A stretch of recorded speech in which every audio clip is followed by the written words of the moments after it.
मंगलवार देवगढ़ दिनिकिया गस्तरे जिबे मुख्यमंत्री मोहन चरण माझी प्रथम थर देवगढ़ जिला गस्त नहीं जिला प्रशासन और बीजेपी देवगढ़ तरफ प्रस्तुति चलता बेले पाखापाखि 13 गोटी प्रकल्प शिलान्यासर शुभारंभ होगा सूचना रही।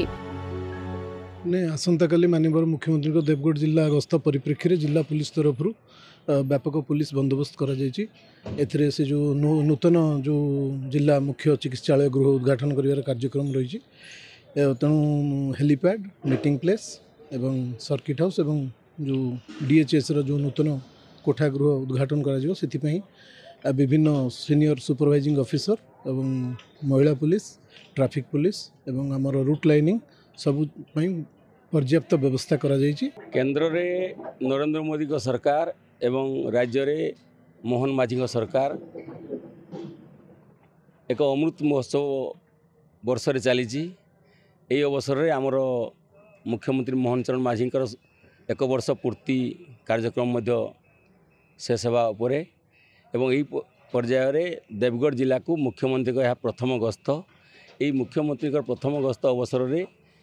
विभिन्न प्रकार प्रकल्प 15टी उद्घाटन होबो ता मध्यरु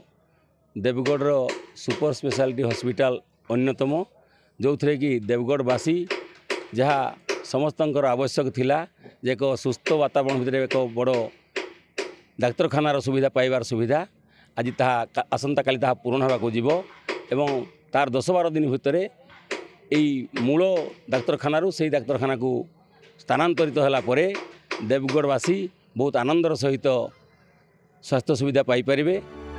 देवगढ़ प्रधान पाट स्थित बड़ बगीचा ठारे जनसभार आयोजन करिथिबा बीजेपी सभापति तथा संबलपुर सांसद जिला प्रतिनिधि श्री अरुण कुमार साहू और वरिष्ठ कार्यकर्ता सभास्थल परिदर्शन करथिले। पुलिस प्रशासन तरफ कड़ाकड़ी सुरक्षा व्यवस्था करा जायथिबा आरक्षी अधीक्षक अनिल कुमार मिश्र सूचना दैछन्ति। आसंता काली मुख्यमंत्री देवगढ़ जिला ग्रस्त आसुँच संभवतः दिन 11टा बेले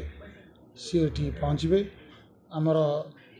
नूतन भाव में तैयारी होता डिस्ट्रिक्ट हेडक्वार्टर हॉस्पिटल और अन्यान्य 11टी प्रकल्प को उद्घाटन करेंगे। तत्सहित 3टी प्रकल्पर फाउंडेशन स्टोन लेड करा समुदाय उद्घाटन प्रोजेक्ट होची 12 गोटी एवं तार व्यय आकल 155 कोटी